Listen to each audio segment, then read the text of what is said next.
25 വർഷം മുമ്പ് നടത്തിയ ഒരു ഡൽഹി യാത്ര ഓർമ്മ വരുന്നുണ്ട്. 10 ദിവസത്തെ യാത്രയായിരുന്നു. അന്ന് ഞാൻ ഡീക്കനാണ്. ഞങ്ങൾ 5 ഡീക്കന്മാർ വെക്കേഷന് ഡൽഹി പോയി. ആദ്യമായിട്ട് ഡൽഹി പോകുന്നത്. തിരിച്ചു വരുമ്പോൾ ട്രെയിനിലാണ്, സ്ലീപ്പറിലാണ്. 2 ദിവസത്തെ യാത്രയാണ്. അപ്പോൾ ഞങ്ങളുടെ കയ്യിൽ അത്യാവശ്യം ഭക്ഷണം കഴിക്കാനുള്ള പൈസ മാത്രമേ ഉള്ളൂ.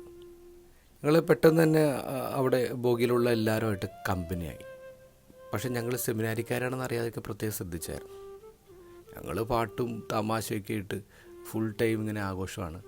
അപ്പോൾ ഇവർ ഞങ്ങളെ എല്ലാവരും ഇഷ്ടപ്പെട്ടിട്ട് ഇവർ ഞങ്ങൾക്ക് ഇടയ്ക്ക് സ്നാക്സും കൂൾ ഡ്രിങ്ക്സൊക്കെ ഇങ്ങനെ വാങ്ങിച്ചു തരും. പ്രത്യേകിച്ച് ആന്ധ്രയിലൂടെയൊക്കെ വരുമ്പോഴേക്കും വല്ലാത്ത ചൂട്. അപ്പോൾ ഞങ്ങൾ ഇട്ടിരിക്കുന്നത് ടീഷർട്ടും ബർമുഡയാണ്. അപ്പോൾ ഞങ്ങളിങ്ങനെ 5 ബ്രദേഴ്സ് ഇങ്ങനെ നിരന്നിരിക്കുകയാണ്.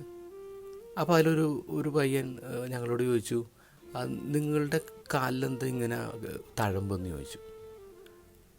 അപ്പോൾ ഞാൻ പറഞ്ഞു, നിങ്ങൾക്ക് എല്ലാവർക്കും ഉള്ളതുപോലെ തന്നെയാണെന്ന് പറഞ്ഞു. അപ്പോൾ അവർ പറഞ്ഞു, ഇല്ല ഞങ്ങൾക്ക് അങ്ങനെ ഇല്ല, നിങ്ങൾക്ക് 2 തഴമ്പുണ്ട്. അപ്പോൾ ഞങ്ങൾ നോക്കുമ്പോൾ ഞങ്ങളുടെ മുട്ടിലെല്ലാവർക്കും 2 തഴമ്പാണ്.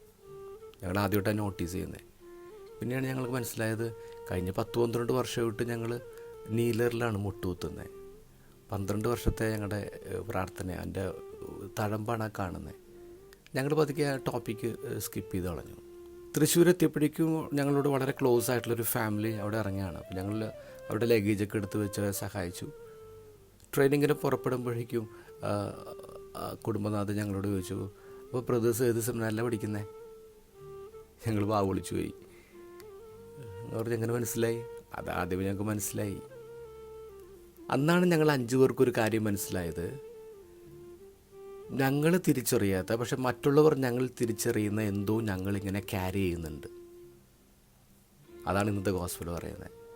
വിളക്കൊളുത്തി ആരും പറയുടെ അടിയിലോ കട്ടിലിൻ്റെ അടിയിലോ വയ്ക്കാറില്ല, അത് പീഠത്തിന്മേൽ വയ്ക്കുന്നു. ഈശോ പറയണം, മറിഞ്ഞിരിക്കുന്നു വെളിപ്പെടാതിരിക്കില്ല. എന്താണത്? It's about discipleship. There is no secret discipleship.